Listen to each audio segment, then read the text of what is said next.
Hello, and welcome to another BTFO.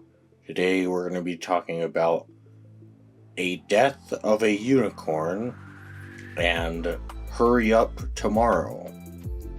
These are both new-ish 2025 films. The common theme between them basically is that they both star Jenna Ortega.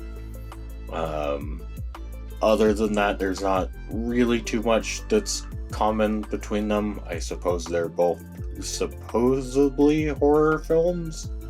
But I guess we'll just get in with A Death of a Unicorn, which stars Jenna Ortega and Paul Rudd. And Death of a Unicorn is pretty much just Jurassic Park, but if we made John Hammond uncharacteristically evil, where basically Jenna Ortega and her dad Paul Rudd are going to Paul Rudd is the next in line at this company, and so they're going to the guy's retreat basically to meet up with him, and they end up crashing into a unicorn, and so they put it in the back of their car to try and hide it, which it's I don't really know why wouldn't you just throw it off the side of the road, but for some reason they do that, and then when they get to the retreat they realize that the unicorn blood that got on them has healed Jenna Ortega's acne and allergies, and Paul Rudd no longer needs glasses to be able to read. And so then basically, because this company that Paul Rudd's trying to take control over is a pharmaceutical company, and so basically they're oh holy shit, we just found the cure for everything, and they try it out on Richard E. Grant's character, the guy who owns the company. They try it out on him because he's dying of cancer, and sure enough it basically cures his cancer. It's near instantaneously, and then Jenna Ortega gets this really weird, I don't know, it's the laziest exposition I've seen in quite a while, where she just opens her laptop and plays this video because she remembered seeing unicorns on a tapestry at some museum with her mom. And so the video is oh yeah, we've only got remnants of the tapestry left, but with this recreation, and then it just pulls out and basically creates an entirely different it creates a comic strip for a tapestry. It's I don't know how, because they basically just had the corner of the tapestry, and it's I don't know how your recreation got this far. But then basically she comes to the conclusion that it's always been recorded that if you try and capture the unicorn, it'll get violent and kill people. And it's okay, sure, but have you considered that this is the cure for all human ailments? That's something that the film never really takes seriously, is the fact that this is a cure for everything. But it's look, I get it. you know, it's a wild animal and, like, sure, it might be endangered and, like, you want to leave it alone and stuff. But it's like, I don't know, man, at the cost of, like, being able to cure everything, because they try and set it up as, like, oh, yeah, this greedy pharmaceutical company, like, they just want to use it for their own benefit. And it's like, well, I mean, but their own benefit would benefit everyone, though. Like, you know, that's the thing, is that it's like, yeah, they'd literally be selling it as a cure-all, and, like, presumably, because the movie doesn't show us that, like, oh, it wears off over time. Like, you know, it's like, presumably that's a cure forever. That might be worth, like, taking into account. But, yeah, it's really weird, too, because, like, a lot of the movie is meant to be funny, and it's just not, like...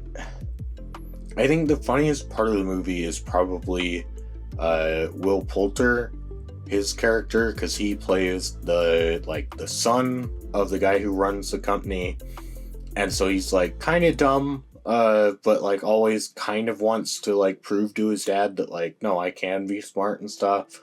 And so eventually he starts just, like, snorting the dust from the unicorn horn. Like, they're grinding up unicorn horn and he's just snorting it like cocaine, and he keeps going, like, I'm a genius, like, it then gets kind of addicted to it, and is like, Mom, just give me a second, like, I just need to do one more line and I can figure this out. Like, it's like, that's kind of funny, but, like, unfortunately that's just not a very big part of the movie. And so most of the movie is, like, kind of generic and lame and, like, very one-sided, where, like, it's clearly they were inspired by Jurassic Park, but they didn't understand that it's like, well, the first Jurassic Park is really cool because of, like, how much of a multi-layered story it is. Like, it explores all the perspectives around this. It doesn't just go, oh, but, like, Dinosaur Park is bad, though. It's like, no, it explores a lot of the reasoning behind why someone would believe that, or why someone wouldn't believe that. And it's also kind of weird because, like, Richard E. Grant does a really good job. And, like, I'd say Will Poulter does a fairly good job. A lot of the supporting actors do an alright job, but, like, especially Paul Rudd and Jenna Ortega in this movie, they, like, clearly kind of just mailed it in, like, doing the most minimum work required, which feels really weird considering they're both executive producers on this movie. And it's like, you'd think that they might care a bit more about it if they're executive producing it. Like, maybe it's just a case of it was something else, and then through, like, all, like, the turmoil and stuff, it became the movie that we got, but I don't know. It seems pretty bad. And so, yeah, I wouldn't really recommend it. But then, basically, to move from there into Hurry Up Tomorrow, which, basically, I was only really interested in seeing this just to see if Jenna Ortega could expand her acting range, or if, you know, she's just gonna try and play emo goth girl for, like, the next 10 years, you know? Not that there's anything necessarily wrong with that, but it's like, man, like, I don't know, I would hope that she has more acting range than that. And she kind of does in Hurry Up Tomorrow. Hurry Up Tomorrow is not a good film. I would not recommend Hurry Up Tomorrow. But she gets a little bit more acting range because she basically the plot of Hurry Up Tomorrow is that The Weeknd, who is played by The Weeknd, gets kidnapped by a like rabid fan who is played by Jenna Ortega, and then she explains like the beauty and the themes of all of his music to him, and it may or may not have all been inside The Weeknd's head.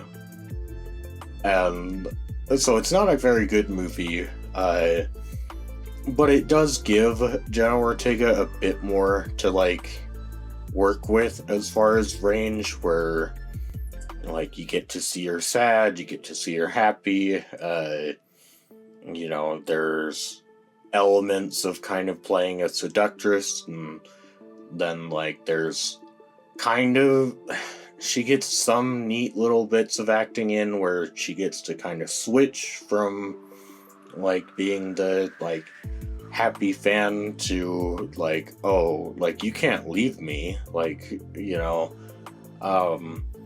It's just kind of tough because that's contrasted by The Weeknd, who is not a very good actor. And like, I know I've seen the clip on Twitter, but it is pretty funny, where he goes, like, she's trying to convince him not to leave, and he goes, "Shut the fuck up! Shut up!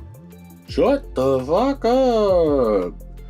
Like, it's almost a confusing moment, right?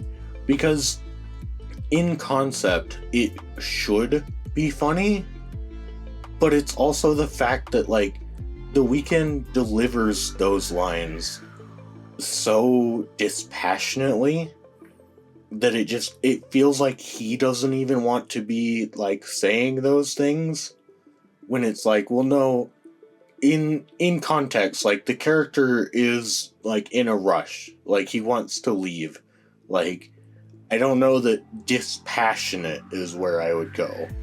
Like, I don't think I'd really go with disinterested for those deliveries. Like, I'd probably try something a bit more, like, rushed and, like, trying to get out of there. Like, you know, it's like, I get that he's kind of annoyed, like, but that's a little bit different than, like, just completely disinterested. But then, yeah, basically, she knocks him out. There's kind of a neat dream sequence that, like, goes on for just long enough that I thought, okay, maybe this movie might be really interesting. Because, like, The Weeknd wakes up and, like, there's no one in the hotel, and there's no one outside, and, like, then he goes down into the, like, hotel, like, parking garage, and it's, like, a weird tunnel where, like, Jenna Ortega is, like, having a weird, I guess, like, possession, like, exorcist kind of thing, where she's, like, arched over backwards and walking around, and then, like, you can see out of the shadows of that, like, all these different, like, women that are kind of making this weird, like, Lovecraftian creature. So I was like, okay, this could be really neat if, like, we actually go into... Because, like, one thing that I thought going into the movie from, like, the trailers that they could do is the idea that, like, no, the world actually is, like, ending, and so, like, this girl decided that, like, yeah, screw it, like, if the world's ending, then yeah, I'm gonna kidnap my celebrity crush, like, fuck that. But that's not what happens. Then he sees his younger self and then wakes up, tied up, and then Jenna Ortega, and this is like a good, like, 20-minute chunk of the movie where Jenna Ortega will play one of The Weeknd's songs in full and, like, dance to it, which it's like, sure, yeah, I guess visually that's kind of neat to see. You know, I like seeing her dance around, but like I don't know that it really drives the plot forward or anything. But then after each song ends, she basically explains to him what the meaning of the song is and how like nobody gets it but she does. It's really weird because like even like some of the songs, and like I'm not a like big Weekend fan. Like I've heard Blinding Lights because that like got really popular and got played everywhere. But like, you know, other than his like really popular hits, I don't really care to listen to his music. Um, it's not that I hate it, it's just it's not my kind of thing. But like it feels really weird where some of his songs she like introduces them as she'll be like, oh, like this one not as popular, like people didn't really listen to this album, and like the music video, did anyone really watch that? And it's like, okay, dude, like, you know, it's like, I don't know, man, I feel like people probably did, like, maybe not as much as you want.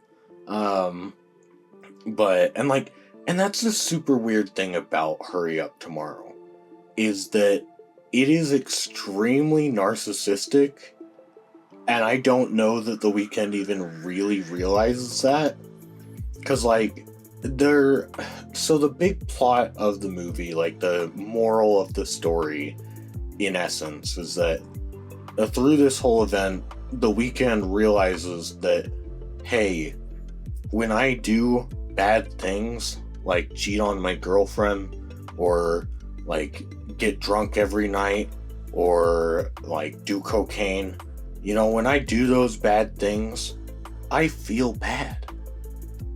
And like that's supposed to be the big like moral of the story, like this big profound message that The Weeknd had to make this movie to get out there. And it's like, okay, dude, calm down. Like, you know, most of us figure that out when we're like 10, that like, yeah, when you do bad things you feel bad. Like, wow, what do you know? Like, but it's like that has nothing to do with like they show us like 2 concert performances of his, and he's like he comes out in like this black and gold like cloak, is like singing and is like basked in this like red light, and he's got this big like stone temple thing that he comes out of and like dances around. And it's like, oh, I kind of figured with like that kind of imagery that you were going for, like, oh, he's like a cult leader or something. But it's like I don't think that's supposed to play into the film at all. I think that's just genuinely like, well, no, that's one of my concerts. And it's like, okay, dude, yeah, maybe you need to think about like what that makes you look like, because it doesn't exactly make you look like the most like selfless person in the world. But yeah, it's like it's such a bizarre movie because of how profound it thinks it is. And I don't know who the person was in the dedication, but like the movie ends with like dedicated to the memory of so and so. And it's like, I don't know, man, that feels really awkward when the whole movie has basically been, wow, I know I can be a piece of shit, but that makes me feel bad. And people need me. Because, like, they have a whole sequence where his, like, manager buddy is telling him that, like, look, I'd give you a night off if you were just a human being, but you're not a human being. Like, you're a fucking superhero to the people out there. Like, they need you. You're a god to them. Like, you know, and it's like, I don't know, man. It feels really weird to have a film all about yourself and then go, yeah, it's dedicated to this other person. It's like, cool, man. Like, you know, it's like, I don't know, I just, it gives me the impression that The Weeknd probably hands out self-portraits of himself at, like, birthdays and stuff. And it's like, yeah, great, man, thanks. Like,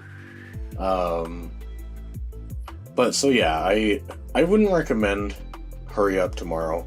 I wouldn't recommend A Death of a Unicorn. It's weird because I don't know, I really think Jenna Ortega probably can give like a really good acting performance, but for whatever reason, and some of it is clearly her own fault, like in the case of A Death of a Unicorn, where she's an executive producer on that movie. But I wish that she would find more projects that she can actually like have an expanded acting range in, rather than just constantly playing the emo goth Latina. Like, you know, not that there's anything wrong with that, but like it would be nice if she could expand her roles, I guess. Yeah, that's gonna be it for today. Don't go watch these movies, I guess. Yeah, I'll see you next time. Bye bye.